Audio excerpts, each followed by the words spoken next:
네, 오늘이 이번 4월 임시국회 대정부 질문 마지막 날입니다. 이에 앞서 무소속 이상직 의원에 대한 체포동의안 표결이 먼저 이뤄졌는데요. 국회 취재기자 연결해 자세한 내용 알아봅니다. 이준음 기자. 네, 조금 전 이상직 의원에 대한 체포 동의안이 가결됐습니다. 이 과반이 넘는 255명이 투표에 참여했고 206명이 체포 동의안에 찬성표를 던졌습니다.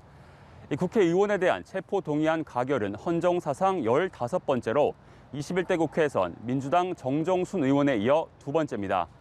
앞서 검찰은 이 의원이 이스타항공의 주식 가격을 조작하고 저가로 매도하는 등의 방식으로 555억 원의 피해를 끼친 것으로 보고 구속영장을 청구했는데요.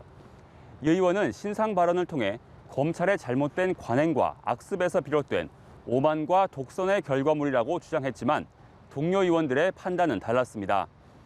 민주당은 가결은 당연한 결과라며 이스타항공 노동자들의 피눈물 나는 고통과 희생이 있었다는 점을 무겁게 받아들인다고 했고, 국민의힘은 사필 규정이라며 이상직 의원이 민주당판 내로남불, 후안무치의 또 다른 이름으로 등극했다고 꼬집었습니다.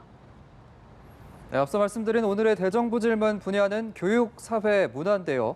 어떤 내용이 오가고 있습니까? 네, 홍남기 국무총리 직무대행은 민주당 김승원 의원의 신문사 발행부수 조작 의혹에 대해서 개인적으로는 불공정 행위로 판단한다고 밝혔습니다. 또 국민연금 개혁에 대한 국민의힘 유이동 의원의 질의에는 소득 대체율을 올리는 것만큼 보험료율도 인상해야 한다고 답했습니다. 그제와 어제 정치, 경제 분야 대정부 질문 때에 이어 오늘도 백신 확보 문제가 도마 위에 올랐는데요. 국민의힘은 정부의 무능이 백신 접종 지연 사태를 불러일으켰다고 주장하고, 민주당은 국민을 불안하게 하는 가짜 뉴스를 멈추라고 맞서고 있습니다. 민주당 서동용 의원은 야당이 정확하지 않은 정보로 정부를 깎아내리기만 하는 건 무책임한 태도라고 지적했는데요. 반대로 국민의힘 송석준 의원은 정부가 백신 확보 노력을 소홀하게 했다며 정신 차리라고 일갈했습니다. 홍 직무대행은 백신 수급 공방에 대해 올 상반기까지 22에서 23%까지 접종률을 높일 수 있다고 강조했습니다.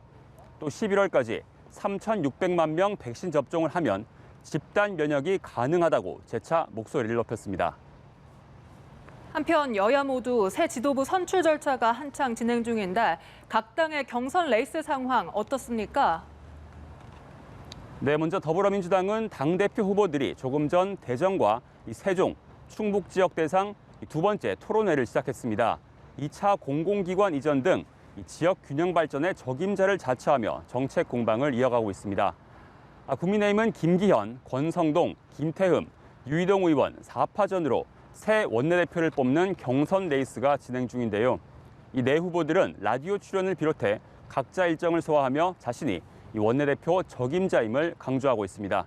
지금까지 국회에서 연합뉴스TV 이준음입니다.